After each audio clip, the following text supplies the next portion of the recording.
रब्बना तक़ब्बल मिन्ना इन्नका अंतस समीउल अलीम। सलवात पढ़े मोहम्मद व आले मोहम्मद।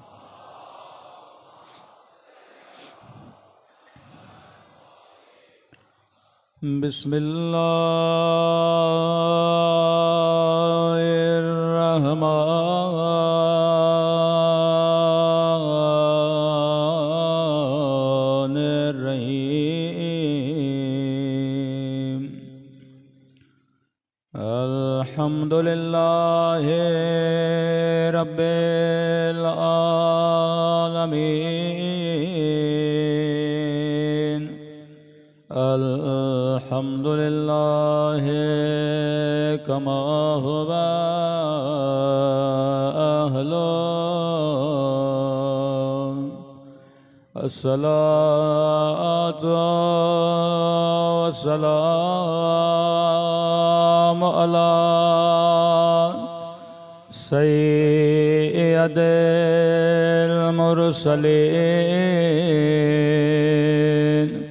व ख़ातमिन नबिय्यीन अबिल क़ासिम मुहम्मद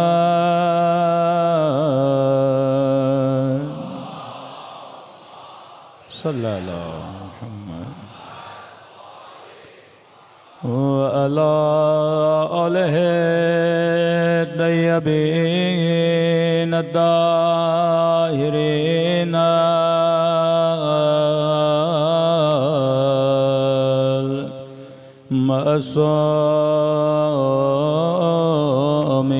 मअसूमीन। दुआ इमाम। अल्लाहुम्मा कुल्ले वलिका हुज्जत इब्ने हसन सलवातुका अलैहि व अला आबाए फी हाज़िहि व फी कुल्लि वलियान व हाफ़िज़ा व क़ाइदान व नासिरा व दलीलान हत्ता तुस्किनहु अर्दक व तुमत्तिअहु फ़ीहा तवीला बिरहमतिक या अरहमर राहिमीन। सलवात पढ़े मोहम्मद व आले मोहम्मद।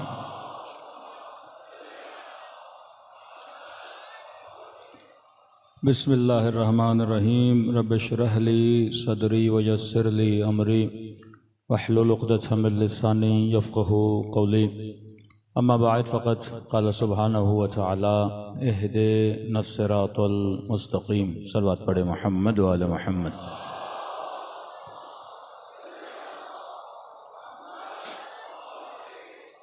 दुआ है परवरदिगार आलम हम सब की इबादतों को अपनी बारगाह आली में कबूल फ़रमाए और जो मकसद ज़िंदगी मकसद इबादत लेकर इन मजालिस में आते हैं खुदा उन मकासद में भी हम सबको कामयाबी नसीब फरमा दे। रोज़ाना आपकी खिदमत में अर्ज़ कर रहे हैं कि हम सब अहले बैत अलैहिस्सलातु वस्सलाम के उस अज़ीम नेटवर्क का हिस्सा हैं जिन्होंने एक मज़बूत नेटवर्क बनाया हुकूमतों के मुकाबिल में कि एक ऐसा ज़माना जिसमें सरों की कीमत रखी जाती थी कि अगर ये अहले बैत का चाहने वाला है इसे मार दिया जाए। मैंने कल मौला के एक सहाबी की मिसाल दी, मुअल्ला बिन खुनैस असहाबे सिर था इमाम जाफ़र सादिक़ अलैहिस्सलातु वस्सलाम का।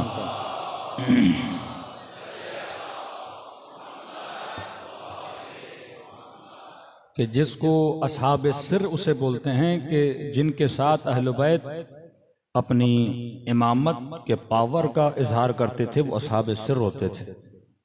कि जब कहा कि मौला इतने अरसा गुजर गया मैं अपने बच्चों से नहीं मिला, तो इमाम ने उसके चेहरे पर हाथ फेरा और जब उसने आंखें खोली तो उसने अपने घर में अपने बच्चों के दरमियान खुद को पाया।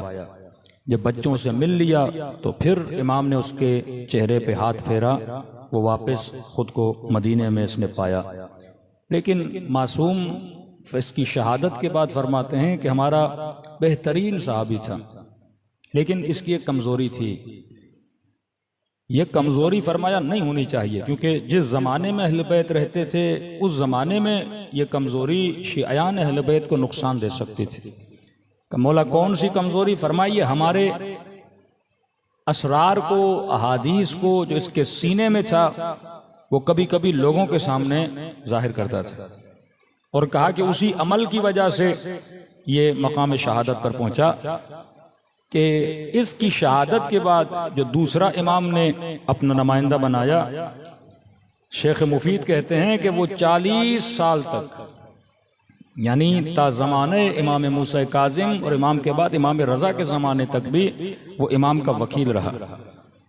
तो शियों के लिए एक रेड अलार्म था कि अगर आप थोड़ा सा भी अपनी मोहब्बत का इजहार करोगे कि ऐसे ज़माने में, तो वहाँ पे कत्ल किए जा सकते हो।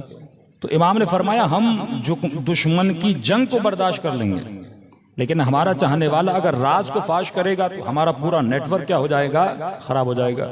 अब एक आदमी का काम ही यही है कि वो इमाम के ज़माने में लोगों से वजूहात को जमा करता है। कोई ईरान से आके पैसे दे रहा है, कोई अहवाज से आके पैसे दे रहा है, मुख्तलिफ इराक से आके कोई पैसे दे रहा है। अब जो लोग पैसे दे रहे हैं लिहाजा उनके नाम भी लिखे होते थे किस मोमिन ने कितना दिया, ताकि अगले साल फिर उससे उतनी कलेक्शन होती थी। लेकिन जब इनको पकड़ा गया हुकूमत के सिपाहियों ने, और पकड़ा भी तब जब इमाम शिशुम हज के लिए गए थे, और इतना टॉर्चर किया, लेकिन इन्होंने किसी भी शख्स का उनको नाम नहीं बताया। तो इमाम फरमाते इसकी मदह और तारीफ है, यह मकाम शहादत पर नाइल हुआ। लेकिन क्या करता था, ये तो 4 दुश्मनों के अंदर हो जाता था, और दुश्मन अगर अमीरुल मोमिनीन को कुछ कहते थे या हमें कुछ कहते थे तो ये हमें दिफा में खड़ा हो जाता था और 4 फजाइल की आयतें पढ़ता था। उससे जाहिर हो जाता था ये किसका चाहने वाला है? हमारा चाहने वाला है। लेकिन कई ऐसे थे जिनका पता भी नहीं लगता था मासूम के चाहने वाले हैं, लेकिन अंदर से मासूमीन अलैहिस्सलातु वस्सलाम के लिए काम करते थे। सल्लल्लाहु पढ़े मोहम्मद व आले मोहम्मद पर।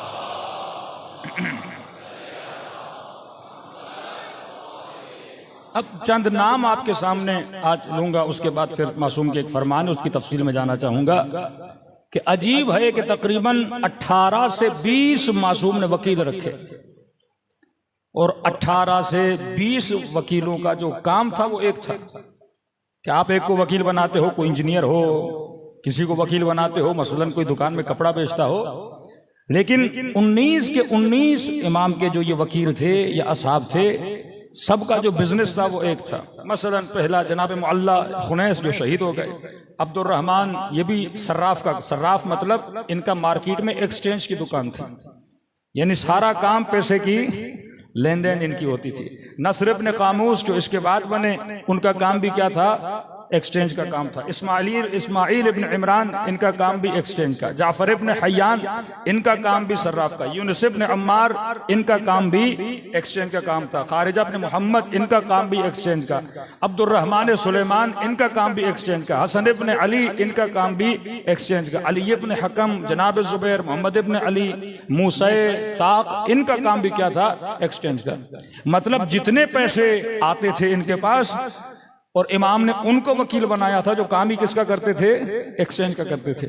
मतलब दुश्मन का जर्रा बराबर भी इनके ऊपर शक नहीं जाता था, क्योंकि जो बंदा काम ही दिरहम और सिक्के का करता है। और बाज इमाम के साहब इतने मशहूर थे कि जैसे ये मौला के साहबी हैं मोमिन ताक, यानी ये हेड ऑफ द एक्सचेंज थे, एक्सचेंज की जो मार्केट थी उनके हेड थे। ये बड़ी आसानी से पहचान लेते थे ये सिक्का झूठा है, ये सिक्का असली है। तो जितना पैसा मासूमीन के पास आता था उन्होंने एक्सचेंज वालों को दे दिया था। अब दुश्मन अगर अटैक भी करता तो क्या बोलते, भाई पैसा किसका है, एक्सचेंज का है। इल्जाम मासूम की तरफ नहीं जाता था और वहां से पैसे की गर्दिश होती थी और ये पूरा तशय्यो का नेटवर्क उस तरीके से चलता था। यानी उस जमाने में मासूम ने एक तरह से इस्लामिक बैंकिंग बनाई हुई थी। किसी ने 100 दिरहम दिए, किसी ने 200 दिरहम दिए, किसी ने 400 दिरहम दिए, उनको जमा करते थे। फिर इन्हीं लोगों को मासूम तिजारत की इजाजत भी देते थे कि मसलन पहले वाले ने कपड़े की दुकान खोली, उसकी आमदनी से शियों को मदद करते थे। अजीब है, कहते हैं 7वें इमाम के जमाने में, हारून का जमाना, कि हुकूमत गरीबों की मदद करती थी और वक्त के हाकिम के पास अगर कोई गरीब जाता था। अब ये वो जमाना है कि अरब कम हो गए, अजम ज्यादा हो गए। इतने इन्होंने मुल्क फतह किए कि बार्सिलोना तक इस्लाम फैल चुका, चीन के बॉर्डर तक इस्लाम फैल चुका। अरब की तादाद कम हो गई, अजम की तादाद ज्यादा हो गई। लिहाजा ये आते थे मदद के लिए तो वक्त का हाकिम इनको सब्सिडी देता था, मदद करता था। इमाम मूसा काज़िम के जमाने में हाकिम जब मदद करता था तो 15 दिरहम देता था और यही लोग 7वें इमाम के पास जाते थे तो इमाम 150 दिरहम इनकी मदद करते थे। क्या आज अगर कैलकुलेट किया जाए तो तकरीबन 650 ग्राम सोना बनता है। यानी मौला ये नहीं कि उनको चवन्नियां दे मदद करें, नहीं, इतने पैसे देते थे, उस पैसे से वो अपना रोजगार भी चलाएं, अपना बिजनेस भी चलाएं। जब ये मासूम एक राज बता रहे हैं कि अगर मुआशरे में अपने तशय्यो के नेटवर्क को मजबूत करना चाहते हो तो सबसे पहले मुआशरे की गुर्बत को मिटाओ। एक इंसान के पास खाने के लिए पैसे नहीं, आप कहते हो रोजा रखो, वो अपने रात के खाने के लिए परेशान है, मैं उसे नमाज का दर्ज दूं, मैं उसे दीन का दर्ज दूं, मैं उसे हिजाब का दर्ज दूं। फरमाया दीन तब तक नहीं फैला सकते जब मुआशरे की इकोनॉमी को क्या करो, मजबूत करो। सलवात पढ़े मोहम्मद व आले मोहम्मद।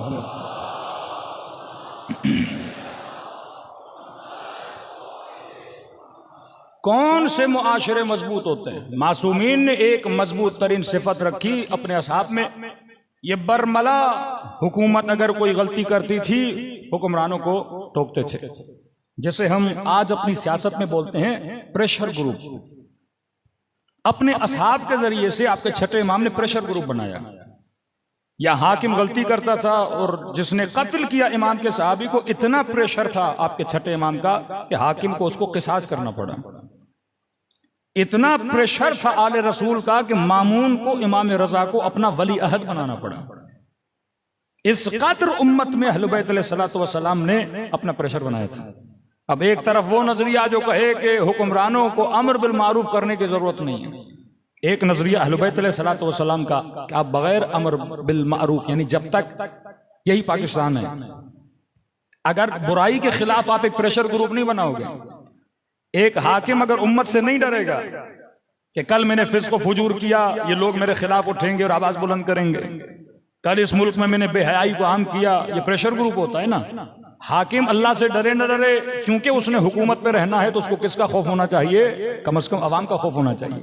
मैं छोटी सी मिसाल दे रहा हूं ताकि आपको इमाम हुसैन का जमाना समझ में आ जाए। मसलन अगर आज आपका शायद कल मिसाल दी कि नहीं, आज आपको पता चले कि मसलन किसी हुक्मरान ने 4 अरब रुपए चोरी किए, तो आप लोगों को ताज्जुब होगा या एक नॉर्मल न्यूज है आप लोगों के लिए? भाई फला हुक्मरान 4 अरब लेके भाग गया, तो शायद हमारा रिप्लाई है, जनाब ये तो छोटा चोर है, हमने तो 10 अरब भी सुने।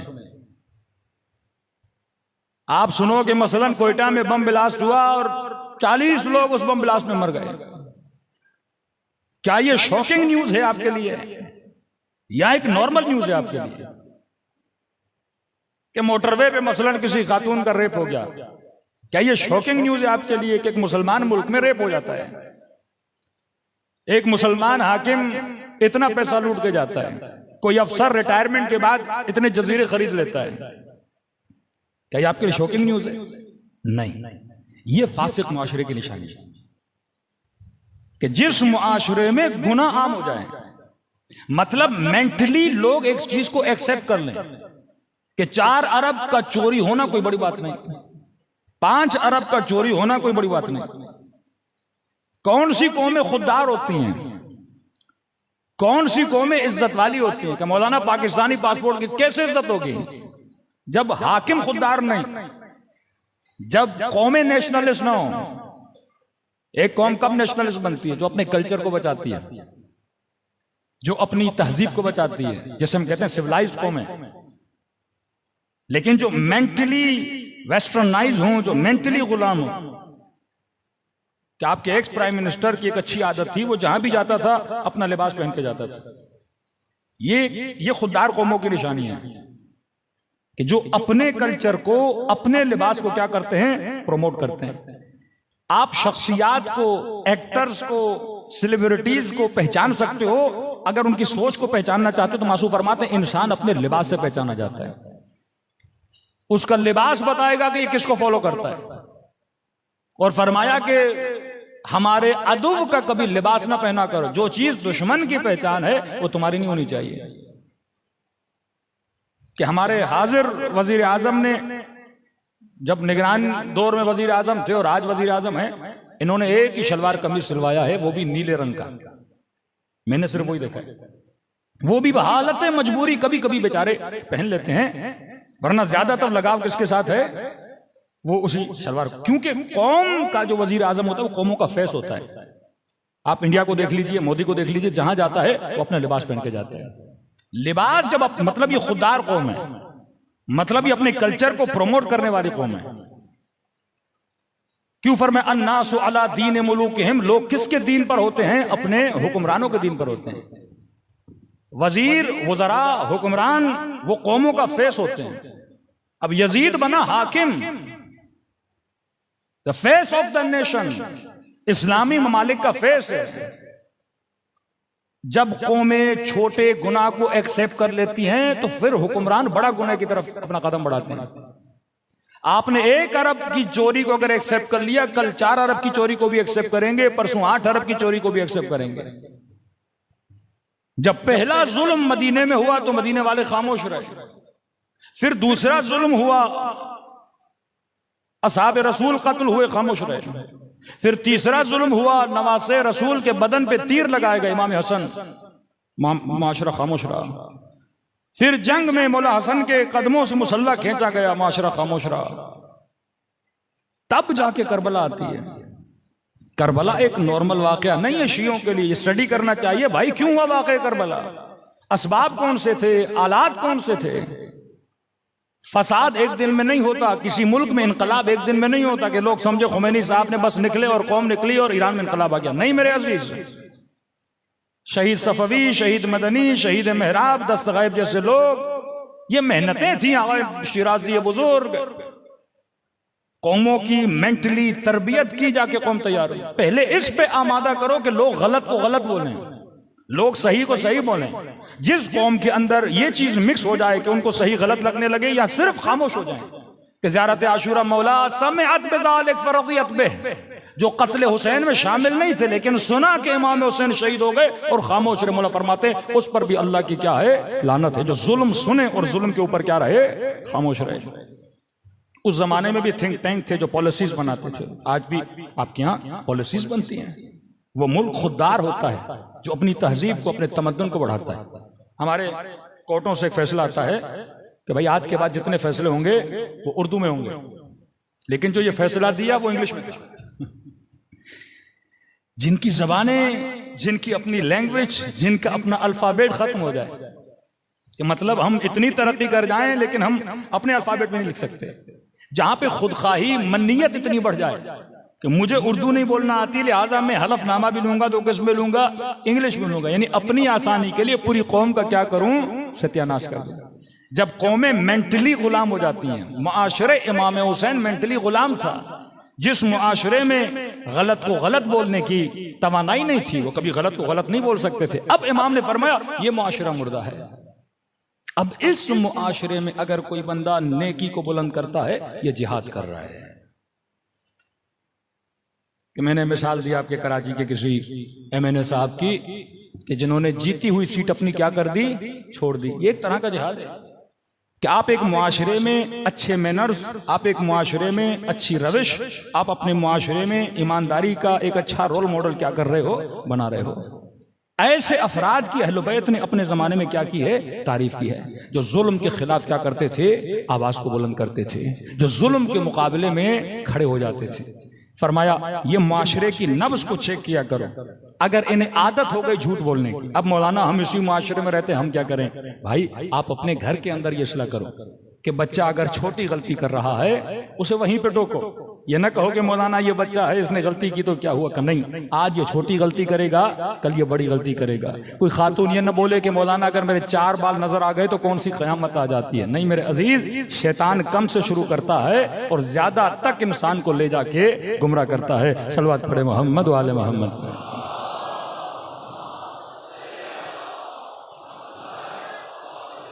मोहम्मद व अज्जल फरजहुम। एक अच्छी साइन है कि मसलन आपके माशरे में किसी हुक्मरान को ये गुनाह नॉर्मलाइज कैसे होता है। मसलन बता रहा हूं, आपके यहाँ कोई ड्रामा दिखाया जाएगा, ड्रामे में दिखाया जाएगा कोई एक्टर शराब पी रहा है, नीचे एक सबटाइटल आएगा कि शराब पीना हराम है, बच्चे ये सीन न देखें, बच्चों के लिए मना है। भाई फिर दिखा क्यों रहे हो? आपको क्या जरूरत पड़ी है एक ड्रामे में शराब पीना दिखा, और ये नीचे लिखो कि बच्चे ना देखें। जैसे अंग्रेज फिल्म बनाते हैं ना, लिखते हैं ये एडल्ट्स के लिए हैं, अंडर 18 न देखें, अंडर 13 न देखें। अब सबसे पहले जब आप ये पढ़ते हो ना अंडर 18 न देखें, आप पहले उसी को खोलते हो। फितरत इंसान है, जिससे इंसान को रोकोगे इंसान उसी चीज के अंदर क्या होना चाहता है, दाखिल होना। इसे कहते हैं गुनाह को नॉर्मलाइज करना, कि इतना दिखाओ, इतना दिखाओ आपके लिए नॉर्मल हो जाए। बदहिजाबी को नॉर्मलाइज कैसे किया जाएगा?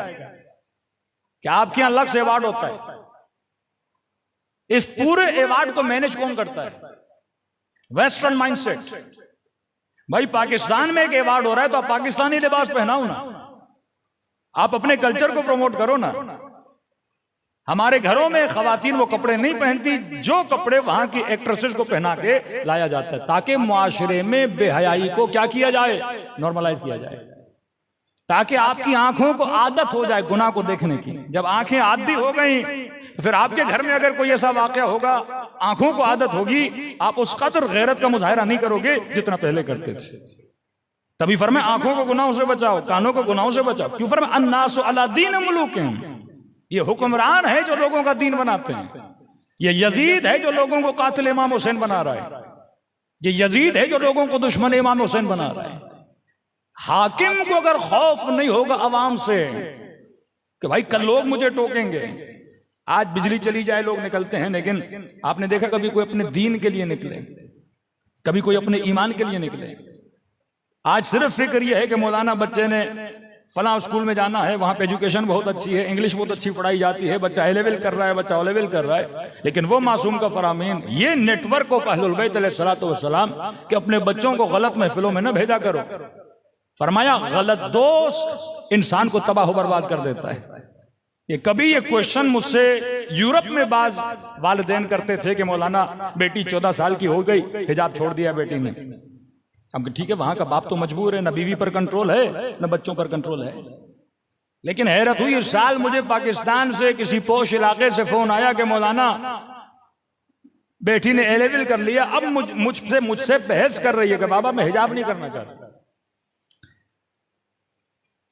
और वो भी इतने मॉडर्न माइंडेड, मौलाना मैं क्या पूछ रहे हैं, मौलाना मैं क्या करूं, मैं कौन सी दलीलें दूं उसे, मैं कैसे उसको मुतमईन करूं। यानी पूरी अन्नासो अबीदुद दुनिया, उसे फरमाते हैं ये खतरनाक जुमला है कि लोग दुनिया के गुलाम बन चुके हैं। फिक्र ये तो है कि बच्चा अच्छी एजुकेशन हासिल करे, अच्छी इंग्लिश बोले, लेकिन ये फिक्र नहीं है कि जिस स्कूल में जा रहा है उस टीचर का लिबास कैसा है, जिन दोस्तों की बर्थडे की पार्टी में मेरी बेटी जा रही है उसकी दोस्तें कैसी हैं। मैंने तो सिर्फ ये सोचा कि सुबह से शाम तक मैंने कमाना है, बच्चों को स्कूल के हवाले कर दिया। आज सबसे ज्यादा हमारे बच्चों को ये स्कूल खराब कर रहे हैं, आज सबसे ज्यादा नौजवानों को ये मीडिया खराब कर रहा है, टीवी खराब कर रहा है। एक मुत्तकी परहेजगार मोमिन बेटा पता चला कुछ सिंगिंग में पता नहीं किस फील्ड में चल रहा है, तो क्या मौलाना यकीन नहीं आता ये इनके बेटे हैं। मैंने कहा जरा उनकी वालदा की रिपोर्ट मुझे ला कर दो तो मैं तुम्हें बता दूंगा। बाद में पता चला इसकी खराबी में सबसे बड़ा हाथ उसकी माँ का था। अब जाहिर एक बच्चे को एक्टिंग का शौक है, इस्लाम एक्टिंग से मना नहीं करता, सही एक्टिंग करवाओ ना। हाँ? हमारे अंदर ये शोभा भी होना चाहिए। आज आपके पंजाब में, जुनूबी पंजाब में ऐसे ऐसे नौजवान हैं जो फेसबुक पर छोटी छोटी कहानियां बना के, यानी 4-5 दोस्त मिलते हैं, कहानी बनाते हैं, बिलियंस ऑफ डॉलर्स कमा रहे हैं, बिलियंस ऑफ डॉलर्स। 27 साल की एज में करोड़पति बन गए। तो ये मेरे बच्चे को शऊर क्यों नहीं? इस्लाम में एक्टिंग बना नहीं, अच्छे ड्रामे बनाओ, अच्छी कहानियां बनाओ, पॉजिटिव मैसेज दो। एक तरफ निजाम शैतान वो ड्रामे बना रहा है जिसमें हर ड्रामे में ये दिखाया जा रहा है कि बीवी शौहर के साथ खयानत कर रही है। हर ड्रामे में ये दिखाया जा रहा है कि शादीशुदा औरत एक नामहरम से दोस्ती कर रही है। एक्स्ट्रा मैरिटल अफेयर्स हर ड्रामे में दिखाए जा रहे हैं, और दिखा रहे हैं कि मर्द इतना शरीफ है कि कहता ठीक है, अगर आपका कोई मसला नहीं है तो आप चले जाइए। ये आहिस्ता आहिस्ता मुआशरे को इसी तरह बिगाड़ा जाता है कि आज से 20 साल पहले जो आप बर्दाश्त नहीं करते थे, आज आपके बच्चे बर्दाश्त करते हैं।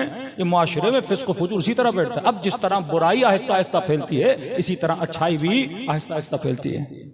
एक अनपढ़ बच्चा पंजाब में व्लॉग बना के करोड़पति बन सकता है। अगर आपके बच्चे को शौक है इस फील्ड में आने का, आप उसे पॉजिटिव रास्ता दिखाओ, उसे सही बात बताओ, जिस रास्ते पे चले उसकी दुनिया भी बने, उसकी आखिरत भी बने। सल्लल्लाहु पढ़े मोहम्मद वाले मोहम्मद पर।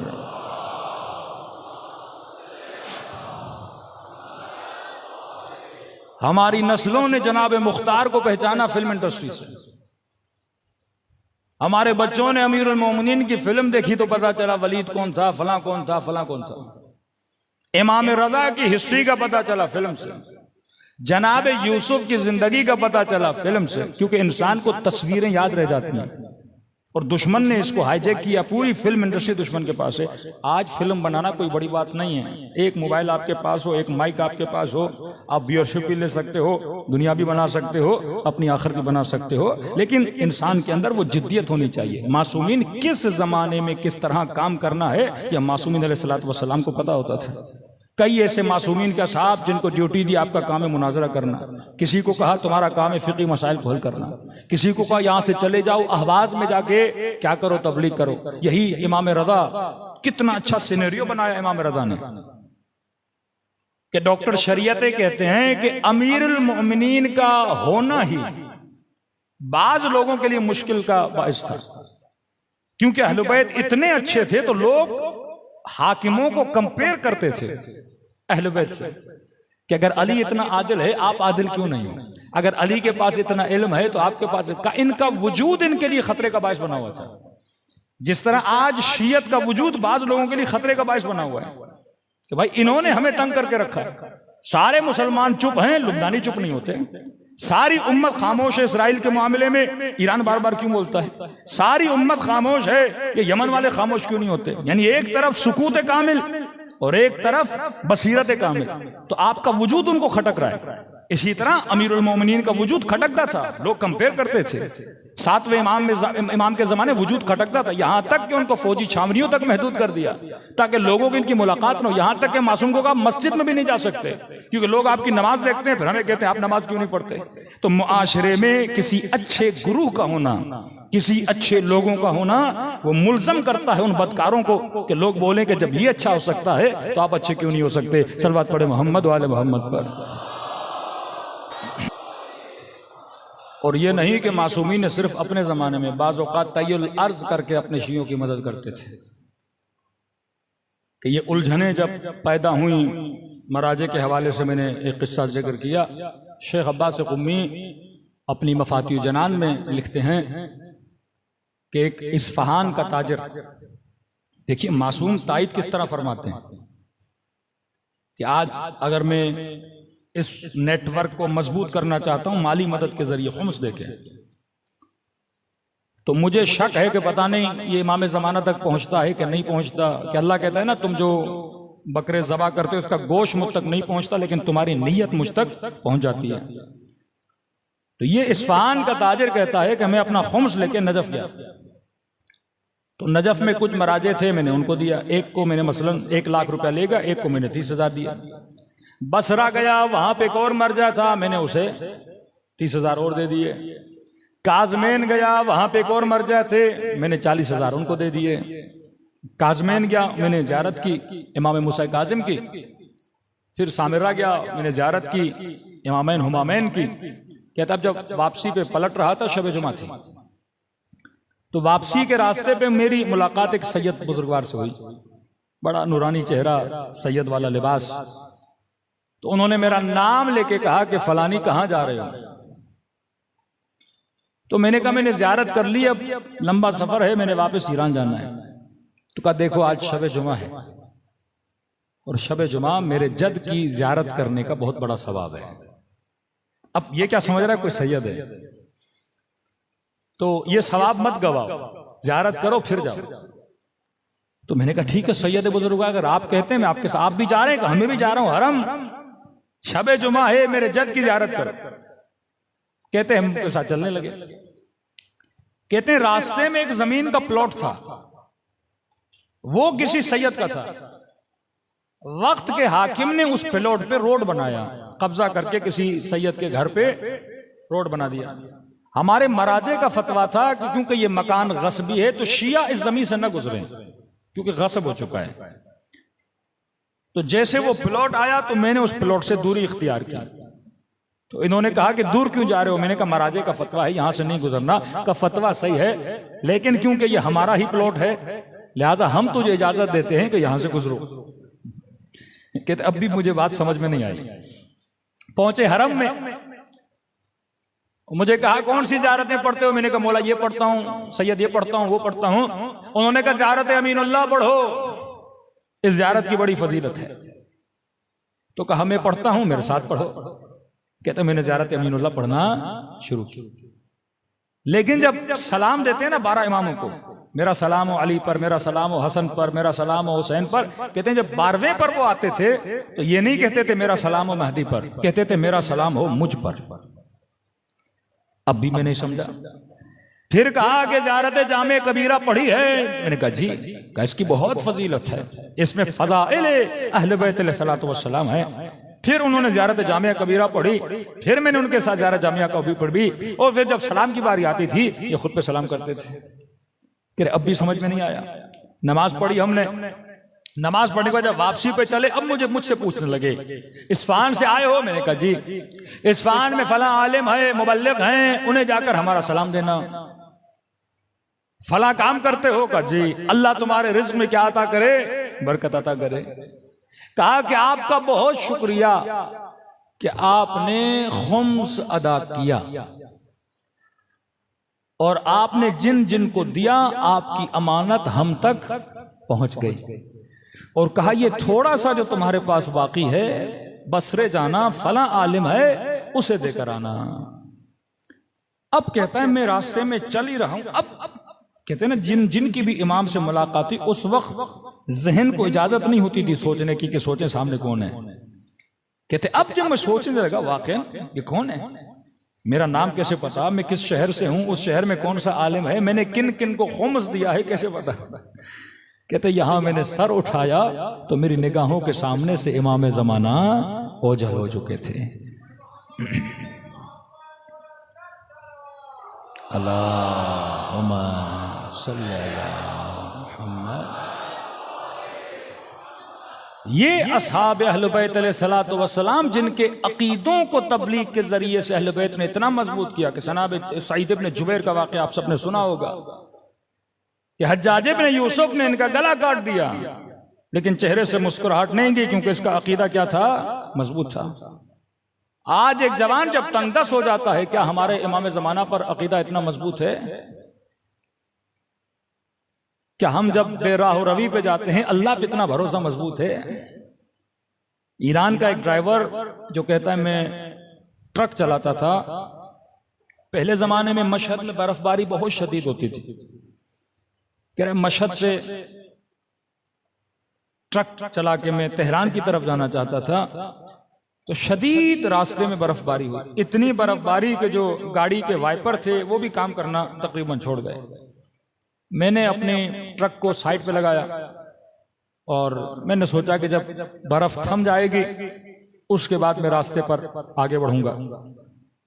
लेकिन कहता नहीं, बर्फ थमने वाली नहीं थी और ज्यादा बर्फबारी शदीद हो गई। यहां तक कि मैंने नोट किया कि रास्ते पर जितनी गाड़ियां आ रही थी उन गाड़ियों ने भी आना छोड़ दिया। अब बीच सहरा में, मशहद और तेहरान का सफर बहुत लंबा है और 80% यह रास्ता सहराई रास्ता है।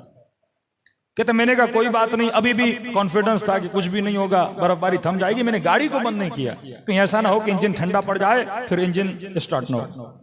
लेकिन चंद मिनट के बाद मैंने देखा कि इंजन ने आवाजें करना शुरू कर दी, जैसे इंजन भारी हो गया है। एक बार भारी हुआ, दो बार भारी हुआ, फिर भी मैं परेशान नहीं हुआ क्योंकि मुझे सारा मैकेनिक का काम आता था। मैंने कहा बंद भी हो गया तो मैं स्टार्ट कर लूंगा। लेकिन कहता 3-4 मरतबा इसने आवाज किया और चौथी मरतबा इंजन बंद हो गया। कह रहा अब परेशानी शुरू हो गई, खौफ शुरू हो गया कि क्या होगा मेरा। मैं जल्दी से उतरा, पाना उठाया और जहां जहां तक हो सकता था मैंने इंजन को देखा। इंजन भी सही सालिम था, हर चीज मैंने चेक की। गाड़ी को स्टार्ट करना चाहा, गाड़ी स्टार्ट नहीं हुई। इतने में कहता है मैं गाड़ी के कमरे में आके बैठ गया। बस ये था कि अंदर बर्फ नहीं आ रही थी लेकिन सर्दी वही थी जो बाहर वाली सर्दी थी। अब कहता है मौत की याद आने लगी मुझे। मैंने कहा ड्राइवर अब तो तू मर गया, इतनी सर्दी, सामने से कोई गाड़ी नहीं, इंजन भी बंद हो गया। और आहिस्ता आहिस्ता मैंने महसूस किया कि मुझ पर गुनूद की तारी हो रही है। मैं समझ रहा था कि यह गुनूदगी नींद की नहीं है, अगर आंख लगी तो यहां मैं मर जाऊंगा। कहा ना कहीं अपनी नस्लों के जहनों में इमामत के नजरिए को मजबूत करोगे तो ये बच जाएंगे।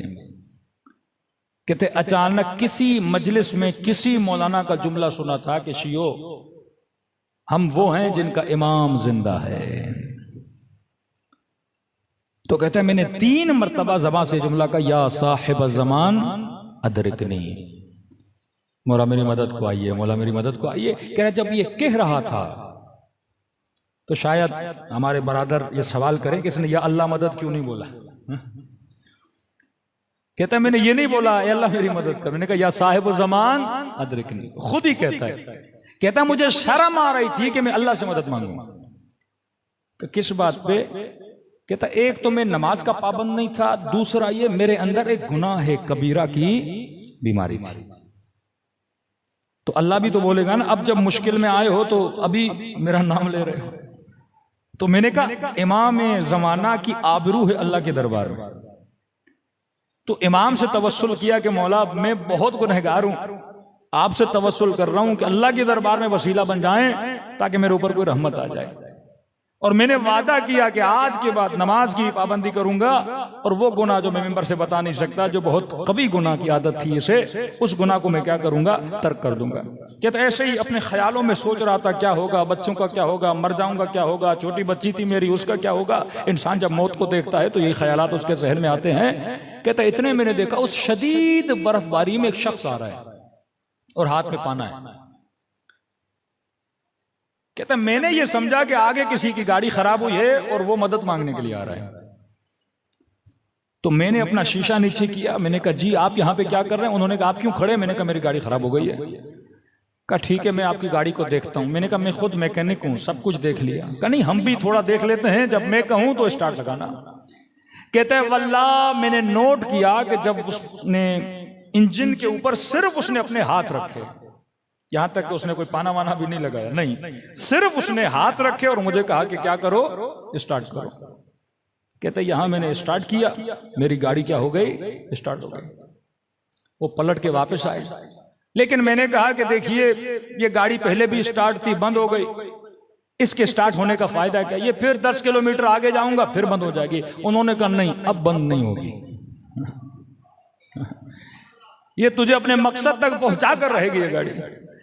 मैंने कहा आपको कैसे यकीन था? मैं कह रहा हूं ना अब ये तुम्हारी गाड़ी बंद नहीं होगी, मकसद पे चलेगी। तो मैंने कहा कि बुजुर्गवार आप इतनी सर्दी में खड़े हैं, आइए मेरी गाड़ी में बैठिए, मैं आपको आपकी गाड़ी तक पहुंचाऊं। कहा नहीं कोई जरूरत नहीं है। कहा आपकी गाड़ी खराब है, जरा उसको टचिंग करके यहां से ले जाते हैं। कहा उसकी भी जरूरत नहीं। कहा मैं आपकी कोई खिदमत कर सकता हूं? कहा हमें किसी खिदमत की जरूरत नहीं।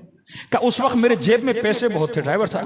मैंने कहा आपको जितने पैसे चाहिए जो मेरे जेब में मैं आपको दूंगा, मैं बगैर शुक्रिया कि आपको कैसे जाने दूं? आपने मेरी जान बचाई, इतनी सर्दी में अगर कोई ना होता मैं मर जाता। कहा नहीं हमें पैसों की भी जरूरत नहीं है, अपने पैसे अपने पास रखो।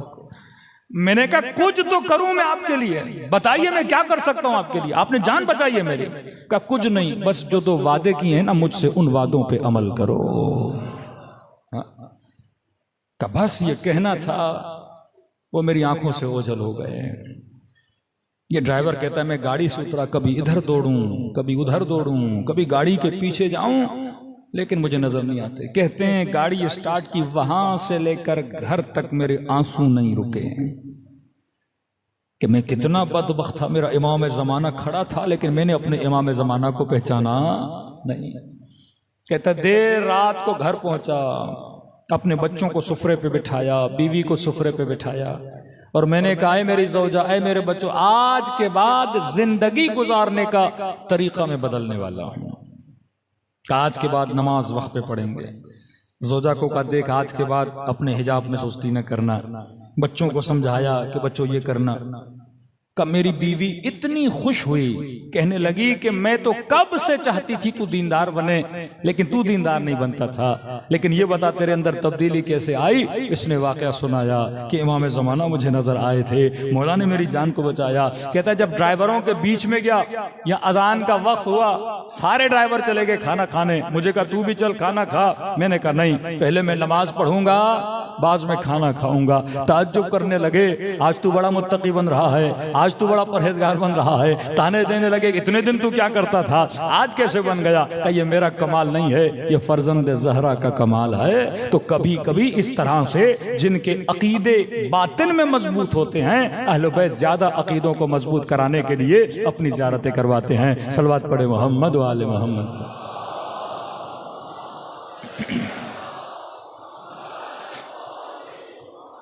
जब तक आप मुआशरे में एक अच्छा रोल मॉडल नहीं बनाओगे, नेटवर्क का मतलब यह है कि जब तक कौम सिविलाइज्ड नहीं होती। सिविलाइज्ड का मतलब क्या, जिनका अमल एक जैसा हो, जिनका कौल जिनका फ़िल एक जैसा हो। आज आप एक शिया को किसी सरकारी ऑफिस में उठाएं और किसी अहले सुन्नत, अमल एक है। सिर्फ यह है कि इसने या कोई कड़ा पहना है, या इसने कोई लॉकेट पहना है, या इसने मुहर्रम में काले कपड़े पहन लिए, कहते हैं मैं शिया हूं। का नहीं, छठे इमाम के जमाने में बाजार में पहचाने जाते थे ये अली के शिया हैं, ये जाफर के शिया हैं। अबू जर को लोग दूर से पहचानते थे ये अली का शिया है। ये उल्गू और रोल मॉडल बनते थे लोगों के लिए।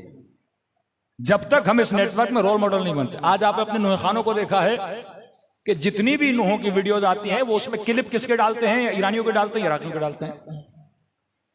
80% मातम के क्लिप किसके होते हैं, ईरानियों के होते हैं। हमारा क्यों नहीं डालते। आपका सबसे बड़ा नूहे खान नदीम सरवर बारहा अपने नूहों में कह चुका कि मेरी दिली तमन्ना है कि मैं नूहा पढ़ूं और आप ऐसे मातम करो जैसे ईरानी नज्म और ज़ब्त के साथ करते हैं।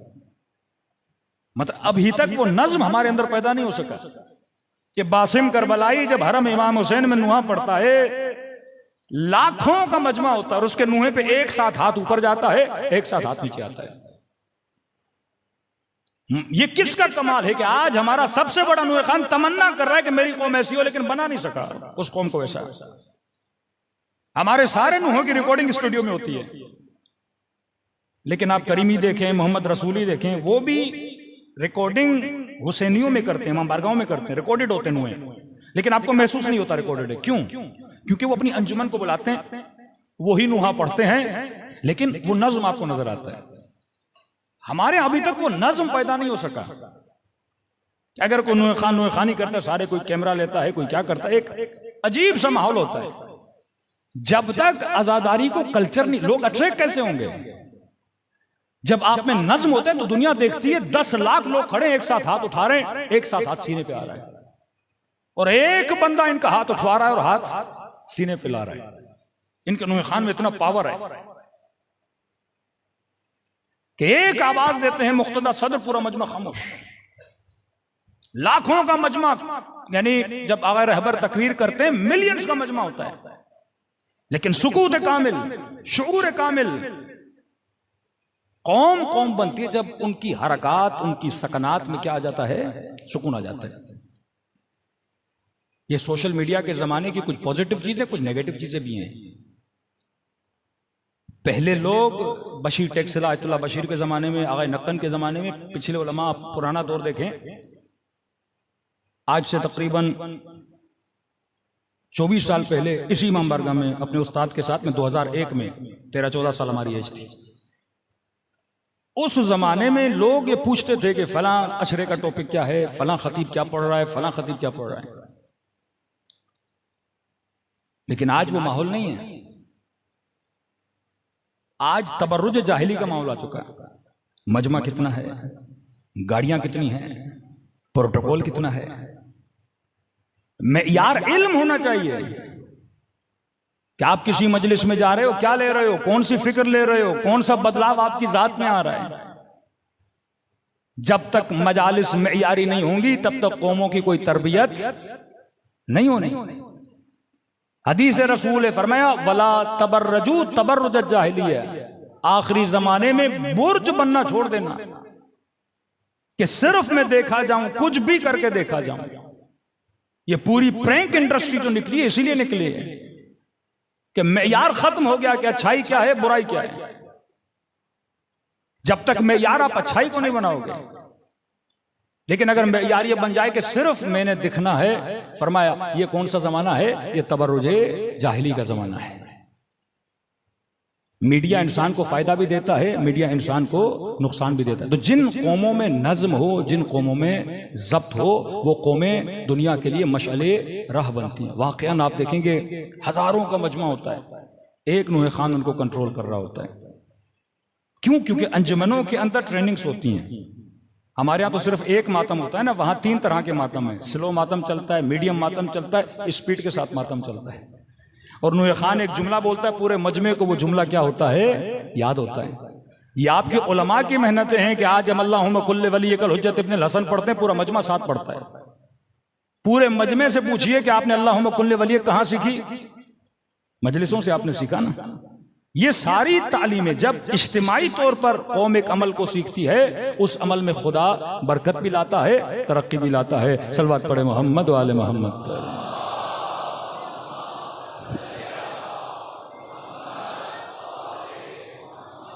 तभी फरमाया सबसे ज्यादा जिम्मेदारी अगर मुआशरे में किसी की है, वो सेलिब्रिटीज की जिम्मेदारी है। यही सेलिब्रिटीज मुआशरे को तबाह भी करती हैं, मुआशरे को बनाती हैं। सेलिब्रिटी यानी जो इंसान मशहूर है, शोहरत वाला है। क्योंकि मशहूर है लोग इसको कॉपी करते हैं। अब अगर ये कोई बुरा काम करेगा लोगों में बुराई फैलाई जाएगी, अगर ये अच्छा काम करेगा लोगों में अच्छाई फैलाई जाएगी। तभी फरमाया आखिरत में सख्त तरीन हिसाब किसका होगा? इन्हीं मशहूर लोगों का होगा। क्योंकि ये अवाम को अच्छाई की तरफ भी दावत दे सकते थे, अवाम को बुराई की तरफ भी दावत दे सकते थे। आगाए हसन अली नुखदकी बहुत मशहूर आलिम दीन कहते हैं, एक मरतबा नमाज जुमा के लिए, नमाज ईद के लिए इनके शागिर्द ने किबला लाखों का मजमा है, आप आइए नमाज ईद पढ़ाइए। देखिए कैसे आलिम थे।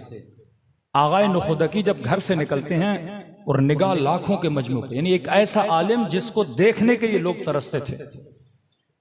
आगाए नुखदकी कहते हैं जब मैंने मेरी निगाह इस मजमे पे पड़ी, फौरन अपने घर की तरफ चले गए। शागिर्द मौलाना इतना मजमा आपका इंतजार कर रहा है। इन्होंने अपने शागिर्द को भेजा कि इनको बोलिए जाके नमाज पढ़ाएं।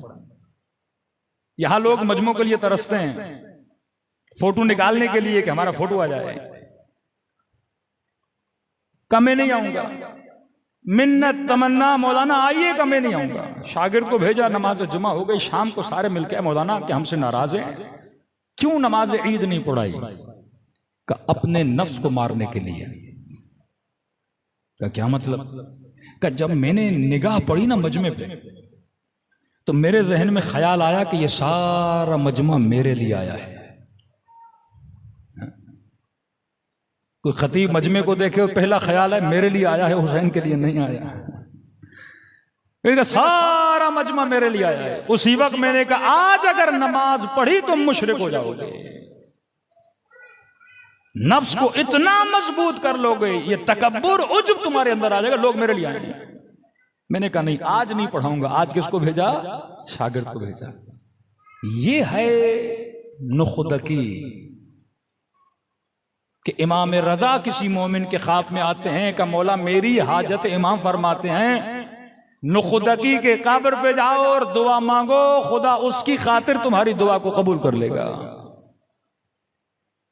ये मकाम इस मर्जा अहले बैत का, क्योंकि इनके अंदर अखलाकी सिफात थी। इमाम खुमैनी मिंबर पर जाते हैं और खुद की तंबीह करते हैं उस मिंबर पर, कई लोगों वाय हो मुझ पर अगर मैं ये सोचूं ये मजमा मेरे लिए बैठा है, कि तुम्हारे दिलों में अगर खुदा ने मेरी मोहब्बत भी डाली है वो अल्लाह की वजह से है, कि अगर मेरा एक ऐब तुम लोगों के सामने आ जाए तो मेरी इज्जत एक दिन में खुदा मिलिया मेट कर सकता है। अजीज बनाने वाला खुदा, जलील बनाने वाला खुदा। और यही इताअत करबला के मैदान में अब्बास अलमदार इमाम हुसैन की करते हैं। कि ये जुमले अहले बैत अलैहिस्सलातु वस्सलाम फरमाते, जब नहर फुरात से गाजी अब्बास पानी लेकर आ रहे थे तो एक जुमला कहा, क्या ए फौज अशकिया, अगर तुम मेरे दोनों बाजुओं को भी काट लो, मैं अब्बास अपने दीन को नहीं छोड़ूंगा। आगा आली बहुत बड़े खतीब है ईरान के, कहते मैंने बड़ा सोचा कि दुश्मन बाजू काटना चाह रहे हैं और अब्बास कह रहे हैं कि खुदा की कसम मैं अपने दीन को नहीं छोड़ूंगा। कि हमारी नजरों में दीन क्या है? नमाज। हमारी नजरों में दीन हज। हमारी नजरों में दीन सोम सलात और ज़कात। लेकिन यहां मामला ना नमाज का था ना ज़कात था, किस चीज का मामला था? गाजी क्यों कह रहे हैं कि अगर मेरे बाजू भी काट तो मैं अपने दीन को नहीं छोड़ूंगा? कहा कि देखा जाएगा कि गाजी अब्बास के हाथों में क्या था। का जब नजर पड़ी तो अब्बास के हाथों में पानी का मशकीज़ा था और पूरी कोशिश कर रहे थे कि तीर आंख पे लगे पर मश्क न लगे, बाजू कटे पर मश्क न गिरे, खेमे तक कुछ भी हो जाए मेरा बदन जख्मी होता है लेकिन मश्क न गिरे। तो कहा कि समझ नहीं आई, पानी का मश्क अब्बास का दीन कैसे बना? पानी का भी दीन बनता है कि आप कहो कि मैं अपने इस दीन को नहीं छोड़ूंगा? कब पानी भी दीन होता है? तो उलमा ने लिखा पानी का मश्क दीन नहीं था, क्योंकि हुसैन ने कहा था पानी लाओ। हुक्म इमाम दीन है। मौला कहे ना 10 मिनट यहां बैठो, ये दीन है। मौला कहे आंखें बंद करके खड़े हो जाओ 1 घंटा, ये दीन है। कि अब्बास हुक्म हुसैन को दीन मान रहे हैं। और जब मश्क पे तीर लगाना तो ये दुआ किया, खुदा अब नहीं चाहता मेरा लाशा खैमों तक चला जाए। इताअत कितनी, कहते हैं 2 मुहर्रम को फौज अशकिया ने कहा कि खैमों को हटाया जाए नहर से। कहते हैं जैसे ऑर्डर आया, गाजी अब्बास सिपह सालार थे, हजरत अब्बास ने अपनी तलवार से एक लाइन खींची और फरमाया अगर किसी में जुर्रत है जब तक मैं जिंदा हूं इस लाइन को पार करके दिखाए। लिखने वाले लिखते हैं चेहरे पे इतना जलाल के खून जमा पड़ा है अब्बास के चेहरे पर, आस्तीनों को पलटा हुआ है और तलवार हाथ में ली हुई है कि है किसी में जुर्रत के आगे आए। सैयदा ज़ैनब फरमाती इमाम हुसैन अचानक मेरे खेमे में आए और चेहरे से ऐसे लगा कि इमाम हुसैन थोड़े परेशान हैं। मैंने कहा भाई हुसैन क्या हुआ? फरमाया ज़ैनब आपने सुना होगा कि अब्बास ने खत खींची है और बड़े जलाल में हैं और दुश्मन को ललकारा है कि किसी में जुर्रत है कि आगे आकर दिखाए। सैयदा ज़ैनब ने फरमाया कि भैया हुसैन अब्बास के होते हुए किसी की जुर्रत है कि खेमों को हाथ लगाए? फरमाया बहन ज़ैनब मैं चाहता हूं कि खेमे हटा दिए जाएं, मैं अभी जंग नहीं चाहता। तो सैयदा ने कहा हुसैन कैसी बातें कर रहे हैं? अगर आपकी ये मर्जी खेमे हटा दिए जाएं जाके अब्बास को बोल दीजिए। आज तक हुआ कि आप कुछ चाहें और अब्बास न करे। मुती अल्ले मौला ज़ारत मुती अल्ले अम्र मौला, अपने मौला के अम्र की ऐसी इताअत की कि मिसाल बने। आज करबला जाओ तो 2 रोजे नजर आते हैं, दूर से ऐसे लगता है दोनों इमामों को रोजे हैं। का मेरी ज़ियारत से पहले अब्बास की ज़ियारत किया करो। तो कहा कि हुसैन आप कह दीजिए, अब्बास ने आज तक आपको रोका तो नहीं है? सैयदा फरमाती इमाम हुसैन बैठ गए। फरमाया बहन ज़ैनब जब हसन के जनाजे पे तीर चले थे मेरे अब्बास को इतना जलाल था, तलवार निकाली कि बस हुसैन मुझे इजाजत दीजिए। मैंने फौरन बाजुओं को रोका था। मैंने कहा अब्बास अभी नहीं, करबला का। चुप हो गया मेरा गाजी। का ज़ैनब जब बेअत के लिए मुझे दरबार में बुलाया और उसने तौहीन की, इतना जलाल था, तलवार निकाली कि मौला सर कलम करके कदमों में रख दूं।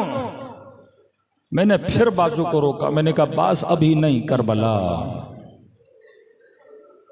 का। ज़ैनब याद है जब हुर ने रास्ता रोका था, लजाम फरस में उसने हाथ डाला तो मेरे अब्बास को इतना जलाल आया, तलवार निकाली कि मौला जंग अभी शुरू करता हूं। मैंने कहा अब्बास अभी नहीं, करबला का। ज़ैनब अब तो करबला भी आ गई। क्या कहूं अब्बास को, अब क्यों नहीं लड़ना। इतनी मोहब्बत भाई की भाई से कि दिल नहीं तोड़ना चाह रहे अब्बास। अब सैयदा ज़ैनब का किरदार बड़ा अजीब है। कई बातें इमाम हुसैन जनाब रुबाब से नहीं कर पा रहे, लेकिन सैयदा ज़ैनब से करते हैं। कहते नहीं, नन्ना सा लाशा जब इमाम हुसैन लाए तो बीबी रुबाब जाके खेमे के कोने में बैठ गई कि कहीं ऐसा ना हो इमाम हुसैन को मेरा सामना करना पड़े और ये सोचें कि मां को क्या बताऊं। फिर जाते थे सैयदा ज़ैनब से बातें करते थे अपने मन को हल्का करने के लिए। सैयदा ने कहा हुसैन आप ना घबराइए, मैं अब्बास से बात करती हूं। इमाम हुसैन चले गए। बीबी ज़ैनब ने कहा अम्मा फिजा मेरे गाजी को बुलाओ। जनाब फिजा फरमाती हैं मैंने दूर से खेमे के दर से गाजी अब्बास को पुकारा। कहती हैं बड़े जलाल में खड़े थे कमरे बनी हाशिम, आस्तीनों को पलटा हुआ, माथे पे पसीना बह रहा है, माथे पे सुर्खी और जलाल है कि दुश्मन को ललकार रहे हैं, आओ और आगे आकर दिखाओ। और जैसे फिजा कहती है मैंने आवाज दी, समझ गए कि मुझे अहले हरम में से कोई बुला रहा है। और मुझे इशारा कि अम्मा फिजा वहीं रुके रहे, मैं खुद आता हूं। फिजा फरमाती है जैसे अब्बास आ रहे थे ना तो आस्तीनों को सीधा कर रहे थे, यहां तक कि खेमे के दर पे पहुंचे, माथे से पसीने को पहुंचा। थोड़ी देर खड़े हुए कि अब्बास का जो जलाल हो जाहो जलाले वो बैठ जाए।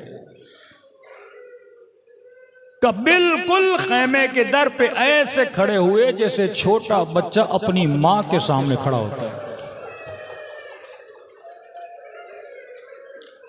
इतना अदब अब्बास के वजूद में। ये चाहते हैं इमाम ज़माना हमसे, इतनी इताअत अब्बास में। बहन है लेकिन इताअत देखिए। बड़े धीमे लहजे में वहां जलाल में बात कर रहे थे, पसीना पहुंचा, आस्तीनों को सीधा किया और कहा कि आकाज़ादी आपने मुझे बुलाया। बीबी ज़ैनब ने कहा अब्बास अंदर आओ। कहते हैं जानू में अदब लगा के सैयदा के सामने बैठे, जी मेरी आकाज़ादी। कहा अब्बास दुश्मन ने ललकारा है। कहा जी आकाज़ादी मैंने खत खींच दी है, आपको घबराने की जरूरत नहीं। किसकी जरूरत अब्बास के होते हुए खेमों पे हमला करे, जब तक मैं जिंदा किसकी जरूरत हुसैन पे आज भी आए। बीबी ज़ैनब को बड़ा प्यार आया। कहा अब्बास बहन कुर्बान जाए तुझ पे। अब्बास देखो मैं जानती हूं तुझे बड़ा जलाल है, लेकिन देखो हुसैन चाहते हैं कि खेमे हटा लिए जाएं। अब्बास तेरा गुरूर है, अब्बास तूने खत खींची है। मैं ये नहीं कहती कि तू जा खत मिटा, नहीं, तू खेमे में बैठ, मैं अकबर को भेजती हूँ, मैं कासिम को भेजती हूँ, वो जाके खत मिटाएंगे, खेमे हटाएंगे। तुझे दुश्मन का सामना भी नहीं करना पड़ेगा कि अब्बास ने ललकारा था। कहीं शर्मिंदगी हो कि आकाज़ादी मैंने तो चैलेंज किया है। क्या तू बैठ जा, मैं अकबर को भेज देती हूँ। फिजा कहती है मंजर देखकर मैं रो पड़ी कि गाजी फौरन खड़े हुए, कहने लगे आकाज़ादी अब्बास का गुरूर क्या होता है, अब्बास की मर्जी क्या होती है। औना मोहम्मद क्यों जाएंगे, अकबर क्यों जाएगा। अगर मेरा हुसैन चाहता है अपने हाथों से खत मिटाऊंगा।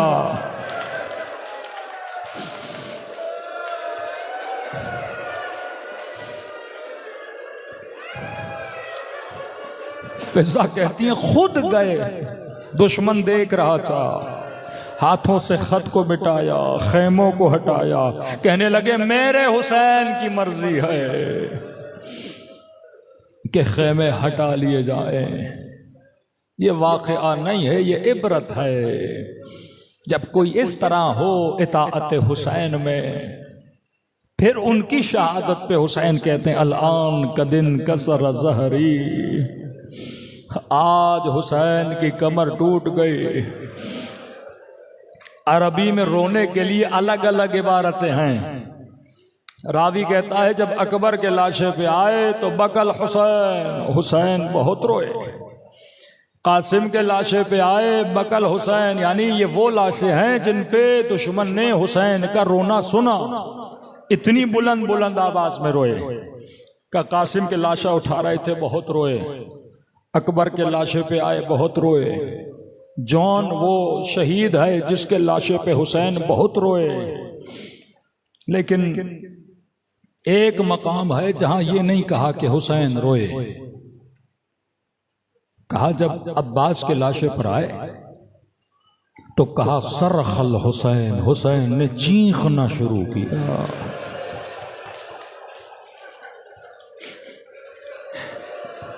कहते जब चीखना शुरू किया ना तो फौज अशकिया में हलहला हुआ, फौज ने हंसना शुरू कर दिया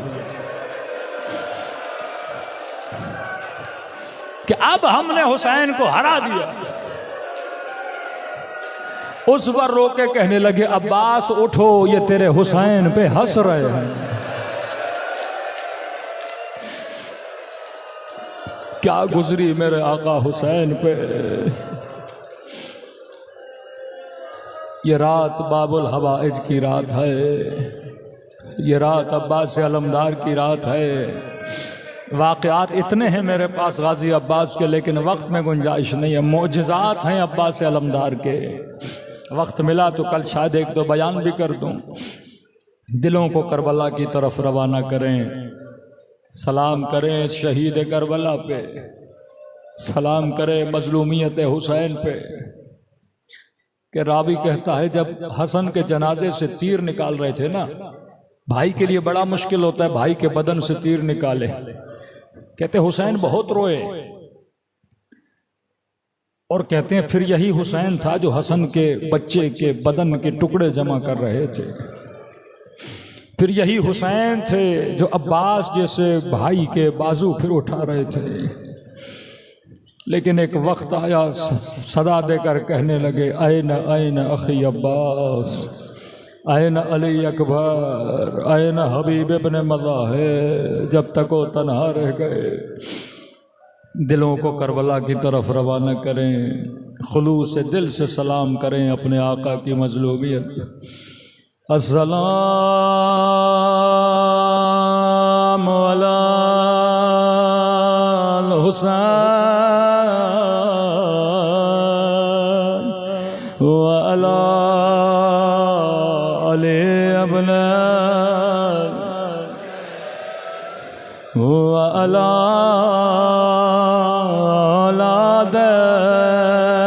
हुसैन व अला अस्हाब।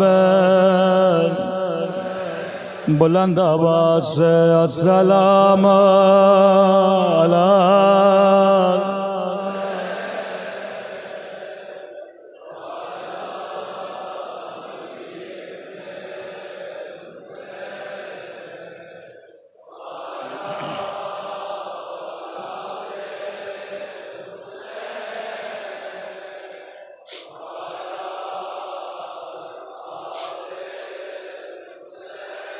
बुलंद आवाज़ से अस्सलाम अला हुसैन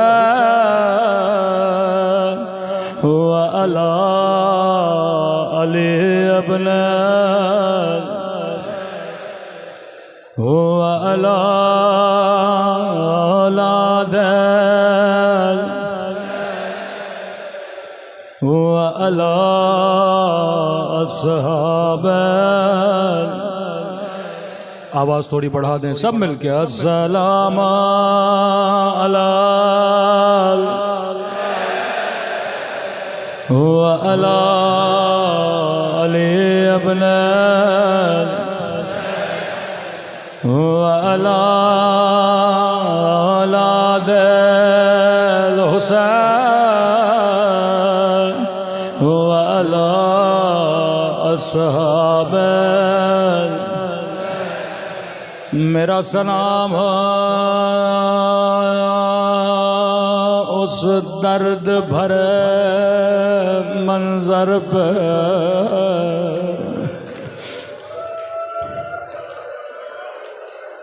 जब हुसैन घोड़े से उतर के दो बाजुओं को उठाया, बाजुओं को चूम के कहा अब्बास मेरी कमर टूट गई।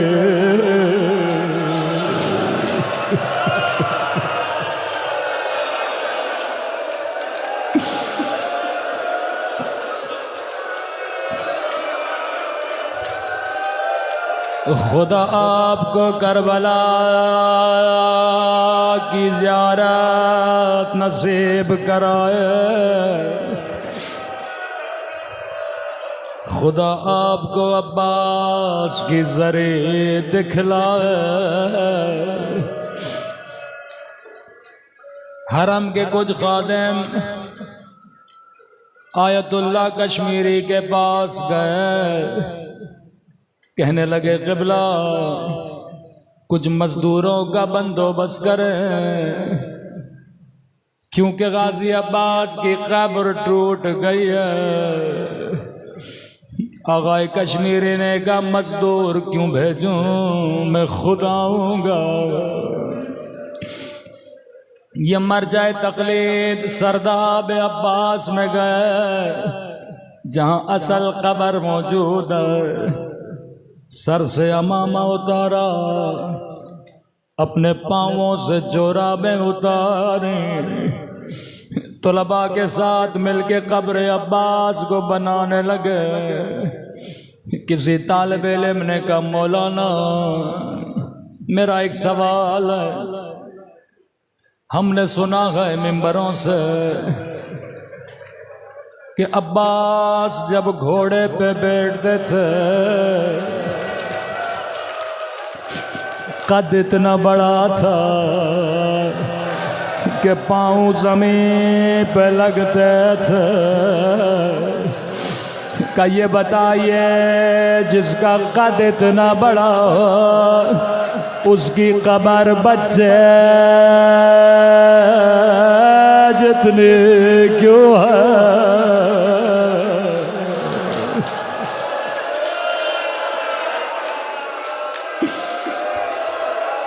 आगाए कश्मीरी ज़ारो कतार रोने लगे,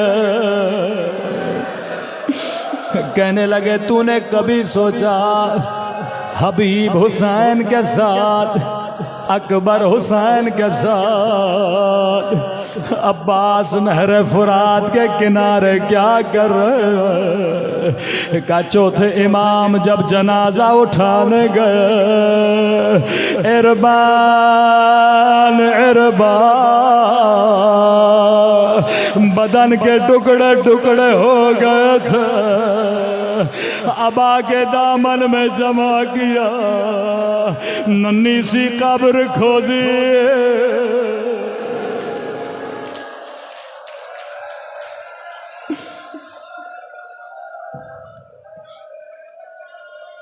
मैं कुर्बान अब्बास की मजलूमियत में इस मजमे में जितने भाई हैं, खुदा इनके बहनों के पर्दों की हिफाजत करे। शाम के बाजार में जब उम्मे हबीबा की निगाह कटी हुई गर्दनों पे पड़े कहती है मैंने एक गर्दन देखे जो घोड़े की गर्दन से बंधे थे। रोकेगा बीबी ज़ैनब ये किसका सर? सैयदा ने कहा ये मेरे अब्बास का सर। बीबी सब सरनों के नेज़ा पे, ये घोड़े की गर्दन में क्यों है? का ये भी नो के नेज़ा पे था, लेकिन जब निगाह मेरे खुले सर पे पड़े ये बार बार जमीन पे गिर जाता था।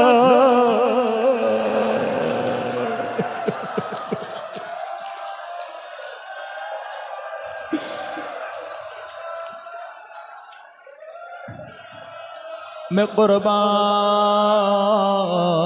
गैरत अब्बास पर मौला हुसैन की खिदमत में आए। मौला अब मुझसे सकीना का रोना देखा नहीं जाता। मौला छोटे छोटे बच्चे आते हैं मेरी उंगलियों को पकड़ते हुए, चचा हमें प्यास लगी है, चचा थोड़ा पानी पिला दे। मौला कद ज़ाक़ सदरी, मेरे सीने में बड़ी घुटन है, बड़ी मजलूमियत से इमाम ने कहा अब्बास तू मेरे लश्कर का सिपह सालार है। सर झुकाया, कहा मौला अब कोई लश्कर न रहा, मुझे इजाजत दे, पानी लो। फरमाया अब्बास ज़ैनब को तुझ पे बड़ा नाज है, अगर ज़ैनब इजाजत दें मैं भी नहीं रोकूंगा। सीधा गए सैयदा ज़ैनब के खेमे में, आकाज़ादी इजाजत मांगने आया हूँ। उसी तरह ज़ानुए अदब लगा के बैठ गए। सैयदा ने कहा अब्बास जानती हूँ क्यों आए हो, मैं ज़ैनब तुझे रोकूंगी नहीं, लेकिन अब्बास मेरी कुछ बातें सुनता जा। जी मेरी आकाज़ादे, अब्बास शहर कूफा था, बाबा अली की हुकूमत थे, मेरा काफिला शहर के बाहर रुका था। बाबा ने कहा हसन रात होने दो, लोगों को अपने घरों में जाने दो, बाजारें बंद होने दो, फिर मेरी बेटी ज़ैनब को लाना। अली या मजमा तेरी गैरत को कुर्बान। का अब्बास रात हो गए, खुद मेरे बाबा मेरे इस्तकबाल के लिए आए, मेरे ऊंट की महार को थामा, अभी चंद कदम ऊंट चला था। बाबा ने कहा ज़ैनब जरा पर्दा हटाना। मैंने जैसे पर्दा हटाया, कहने लगे ज़ैनब गौर से देखो ये कूफे का बाजार।